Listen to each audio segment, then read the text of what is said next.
আসসালামু আলাইকুম। বাংলাদেশ বেতার, রাজশাহী। স্থানীয় সংবাদ পড়ছি জিহাদ জনি।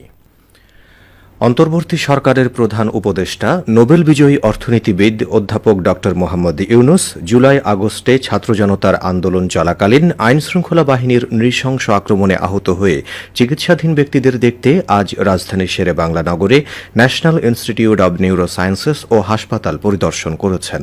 তিনি সেখানে ছাত্র গণ আন্দোলনে আইনশৃঙ্খলা বাহিনীর আক্রমণের শিকার গুরুতর আহত ব্যক্তিদের শারীরিক অবস্থা সম্পর্কে খোঁজখবর নেন। এ সময় হাসপাতালের পরিচালক কাজী দীন মোহাম্মদ প্রধান উপদেষ্টাকে জানান, বৈষম্য বিরোধী ছাত্র আন্দোলন চলাকালে আইনশৃঙ্খলা বাহিনীর নৃশংসতার শিকার এমন অন্তত 11 জন বর্তমানে এই হাসপাতালে চিকিৎসাধীন রয়েছেন। এদের মধ্যে 8 জন বিশ্ববিদ্যালয় ও কলেজের শিক্ষার্থী। প্রধান উপদেষ্টা নিবিড় পরিচর্যা কেন্দ্র আইসিসিইউতে চিকিৎসাধীন আহত 4 শিক্ষার্থীর অবস্থা পর্যবেক্ষণ করেন এবং তাদের খোঁজ খবর নেন। এই 4 জনই মাথায় গুলিবিদ্ধ হন। পরিচালক বলেন, গুলিবিদ্ধ 4 জনের অবস্থার উন্নতি হচ্ছে। ধর্ম উপদেষ্টা ড আ.ফ.ম. খালিদ হোসেন বলেছেন, বিতর্ক সৃষ্টি হয় এমন কোনো জায়গায় অন্তর্বর্তীকালীন সরকার হাত দেবে না। আজ দুপুরে রাজশাহীতে এক অনুষ্ঠানে যোগ দিয়ে সাংবাদিকদের প্রশ্নের জবাবে তিনি একথা বলেন। শুনুন আমাদের রাজশাহী জেলা সংবাদদাতার প্রতিবেদন।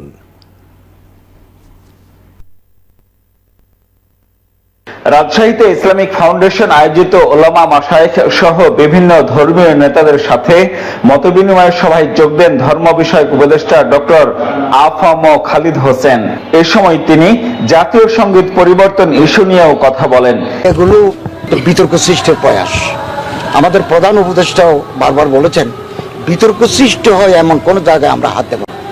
আমরা হলাম ইন্টারিম গভর্নমেন্ট, অন্তর্বর্তীকালীন সরকার।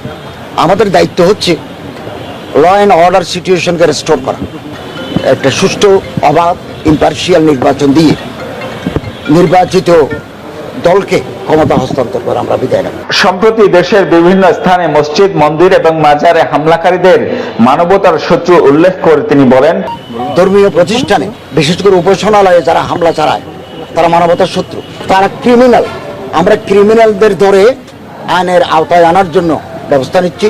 মাদ্রাসার ছাত্রদেরকে এই পূজার সাথে সম্পৃক্ত করলে তারা মন্দির পাহারা দেবে, কেবল ষষ্ঠী থেকে নয়, এখন থেকে দেবে।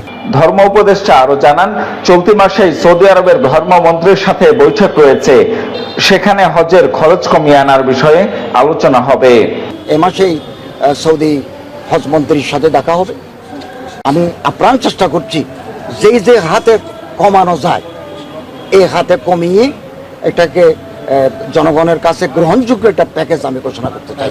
রাজশাহীতে আজ বিভিন্ন সভায় যোগ দেন ধর্ম উপদেষ্টা ডক্টর আ.ফ.ম. খালিদ হোসেন। জিয়াউল গনি সেলিম, জেলার সংবাদদাতা, বাংলাদেশ বেতার, রাজশাহী। এর আগে ধর্ম উপদেষ্টা ড আ.ফ.ম. খালিদ হোসেন ইসলামিক ফাউন্ডেশনের মাধ্যমে নিয়োগপ্রাপ্ত মসজিদের ইমাম মুয়াজ্জিনদের সম্মানী বাড়ানোর বিষয়টি সরকারের বিবেচনায় রয়েছে বলে জানিয়েছেন। তিনি আজ সকালে রাজশাহীর পবায় মডেল মসজিদ পরিদর্শনকালে একথা বলেন। ধর্ম উপদেষ্টা আরও বলেন, ধর্মীয় সম্প্রীতি বজায় রাখা সকলের দায়িত্ব। কেউ যাতে ধর্মীয় চেতনার পরিপন্থী কর্মকাণ্ড করে সমাজে অস্থিরতা সৃষ্টির চেষ্টা করতে না পারে সে বিষয়েও সবাইকে সতর্ক থাকতে হবে। এ সময় তিনি স্থানীয় ইমাম মুয়াজ্জিন ছাড়া বিশিষ্ট ব্যক্তিদের সাথে মতবিনিময় করেন। অনুষ্ঠানে অন্যদের মধ্যে পবা উপজেলা নির্বাহী কর্মকর্তা আবু সালেহ মোহাম্মদ হাসনাত উপস্থিত ছিলেন। পরে ধর্ম উপদেষ্টা ডাঙ্গিপাড়া আল জামিয়া আস-সালাফিয়া এবং নওদাপাড়ায় আল মারকাজুল ইসলামী আস-সালাফি পরিদর্শন ও শিক্ষক শিক্ষার্থীদের সঙ্গে মতবিনিময় করেন। এরপর তিনি রাজশাহী ইসলামিক ফাউন্ডেশনের বিভাগীয় কার্যালয়ে মুসলিম, হিন্দু, বৌদ্ধ ও খ্রিস্টান ধর্মাবলম্বী এবং সুধীজনদের সঙ্গে মতবিনিময় সভায় যোগ দেন। নাটোর পৌরসভা এলাকায় ডেঙ্গু প্রতিরোধে সপ্তাহব্যাপী পরিচ্ছন্নতা অভিযান শুরু করা হয়েছে। আজ Natore technical school and college চত্বরে এই কার্যক্রমের উদ্বোধন করেন নাটোরের ভারপ্রাপ্ত জেলা প্রশাসক ও নাটোর পৌরসভার প্রশাসক মোহাম্মদ মাসুদুর রহমান। উদ্বোধনী সমাবেশে বক্তারা বলেন, দেশের অন্যতম প্রাচীন নাটোর পৌর এলাকাকে পরিচ্ছন্ন শহর হিসেবে গড়ে তুলতে চাই।